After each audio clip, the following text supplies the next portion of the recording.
Nakatakdang i-reorganize ang Gaza na pangungunahan ng Estados Unidos matapos aprobahan ang US-backed resolution kung saan pinaboran mismo ng United Nations Security Council.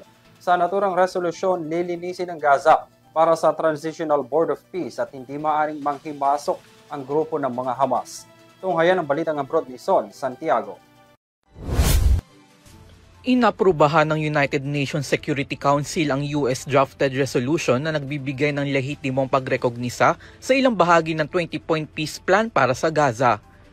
Sa botong 13 favor, 0 against, 2 abstain, opisyal nang sinusuportahan ng UN ang dalawang pangunahing bahagi ng peace plan.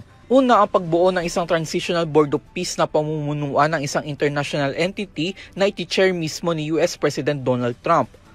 Ang Board of Peace ang mangangasiwa sa rekonstruksyon ng Gaza. Wala ring magiging papel ang Hamas sa pamamahala nito. Ikalawa, ang pagde-deploy ng isang International Stabilization Force na magbibigay seguridad sa lugar at tiyakin ang demilitarisasyon ng Gaza. Hindi naman tahasang nakalapat sa resolusyon na paaalisin ang grupong Hamas doon. Ang resultang ito ipinagdiwang ni Trump na mismo nanguna sa pagbuo ng orihinal na ceasefire.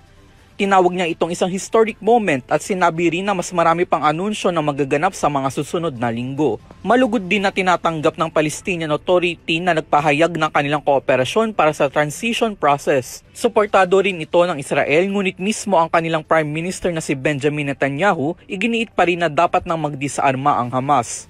Gayun din itong linggo lamang inihayag niya ang pagtutol sa isang Palestinian state.